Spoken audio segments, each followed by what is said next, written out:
ஓம் பிரபன்ன பாரிஜாதாய தோத்ரவேத்ரைகபாணயே ஞானமுத்ராய கிருஷ்ணாய கீதாமிருததுஹே நமஹ. ஸ்ரீமத் பகவத்கீதை 2வது அத்தியாயம் சாங்கிய யோகம் 30வது ஸ்லோகத்துக்கு இப்போ அர்த்தம் பார்க்குறோம்.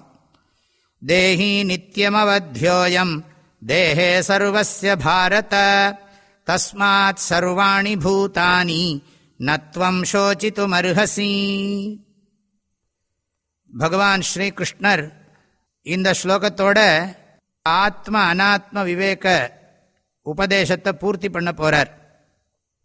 எல்லாத்தையும் சுருக்கி சொல்றார் பகவான். இங்கே 11வது ஸ்லோகத்தில் பகவான் அர்ஜுனா கவலைப்பட வேண்டாத விஷயத்தை குறித்து கவலைப்படுகிறாய்னு ஆரம்பித்தவர் இங்கே பல முறை கவலைப்பட தேவையில்லை, கவலைப்படுறதுக்கு சரியான காரணம் இல்லை அப்படிங்கிறத சரியாக புரிய வச்சிருக்கார் அர்ஜுனனுக்கு. அது அர்ஜுனனுக்கு மாத்திரமில்லை, நமக்கும் அந்த பாடம். அதனால்தான் அர்ஜுனனுக்கு சொன்ன உபதேசத்தை நம்ம எல்லோருக்கும் சொன்னதாகத்தான் நாம் புரிஞ்சுக்கணும். அர்ஜுனன் நம்மளையெல்லாம் ரெப்ரசன்ட் பண்ணுறான். ஆகையினால் அர்ஜுனனுக்கு பண்ணுற உபதேசம் நமக்கு பண்ணுற உபதேசம்னு புரிந்து இந்த கருத்துக்களை எல்லாம் நாம் உள்வாங்கி கொண்டிருக்கோம். இந்த ஸ்லோகத்தினுடைய அர்த்தம் இப்போ பார்க்குறோம். ஹே பாரத, பரத வம்சத்தில் வந்த அர்ஜுனா, சர்வஸ்ய தேஹே, எல்லோருடைய உடலிலும், அயம் தேஹி, இந்த தேகியானவன், தேகத்தில் இருக்கக்கூடிய இந்த ஆத்மா, நித்தியம் அவத்யா, ஒரு பொழுதும் வதைக்க முடியாதவன், இவனை கொல்லவே முடியாது. எல்லோருடைய உடம்புக்குள்ளேயும் இருக்கிற ஆத்மாவை ஒரு பொழுதும் யாரும் கொல்லவே முடியாது. இதுதான் இந்த வரியோட அர்த்தம். தஸ்மாத், எனவே நீ யாரையும் கொல்லல, உடம்பத்தான் கொல்ற. அதுக்கு காரணம் இருக்கு, தர்மத்துக்காக வேண்டி போராட வேண்டி இருக்கிறது. ஆகையினால் ஆத்மாவை நம்ம கொல்ல முடியாது, உடம்பத்தான் கொலை செய்கிறோம். அது யுத்த தர்மமாக இருக்கிறது. யுத்த தர்மத்தில் இன்றைக்கும் இதை நாம் கடைபிடிக்க வேண்டி இருக்கிறது. நம்மை பொறுத்த வரைக்கும் உடல் வேறு, உடலுக்குள் இருக்கிற உணர்வாகிய ஆத்ம தத்துவம் வேறுங்கிறத மறக்கக்கூடாது. ஆகையினால ஆத்மாவுக்கு வதமில்லை. அதே மாதிரி இன்னொரு கருத்து நம்ம புரிஞ்சுக்கலாம். ஆத்மாவுக்கு அழிவு இல்லை, உடம்புக்கு தான் அழிவுங்கிற கருத்து மாத்திரம் இல்லை. நம்மளை யாராவது புண்படுத்தலாம். சில சமயம் நான் ரொம்ப புண்படுத்தப்பட்டு விட்டேன் அப்படின்னு சொல்லலாம். இல்லாட்டி நாம் யாரையாவது புண்படுத்திட்டேன் அப்படின்னு வருத்தப்படலாம். நாம் யாரையாவது புண்படுத்தினா அதனால நம்ம மனசில் தோன்றுகிற ஒரு உணர்ச்சி என்னன்னா கில்ட், குற்ற உணர்ச்சி.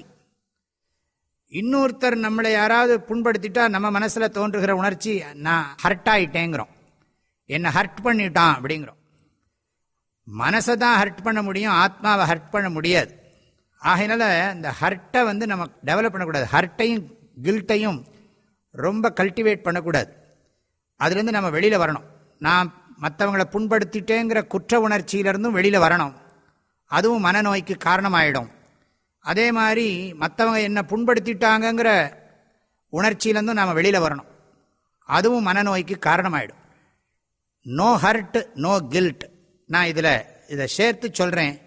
மனோ தத்துவ ரீதியாக இந்த உண்மையும் நாம் புரிஞ்சுக்கணும். இதிலிருந்து நாம் வெளியில் வரணுங்கிறதும் இந்த ஸ்லோகத்தினுடைய கருத்துக்குள்ளே நாம் சேர்த்து புரிஞ்சிக்க முடியும். ஆகவே சர்வஸ்ய தேஹே அயம் தேஹி நித்யம் அவத்யா தஸ்மாத், எனவே சர்வாணி பூதானி, அனைத்து சரீரங்களை குறித்தும், துவம், நீ, சோசித்தும் ந அருகசி, அனைத்து சரீரங்களை குறித்து இல்லை, அனைத்து உடம்புக்குள்ளே இருக்கிற ஆத்மாவை குறித்து நீ கவலைப்பட வேண்டாம். துவம்னா நீ, சோசித்தும்னா கவலைப்படுவதற்கு, ந அருகசி தகுதியுடையவனாக இல்லை. அறிவில்லாதவன் தான், அறிவை சரியா செயல்படுத்தாதவன் தான் கவலைப்படுவான்.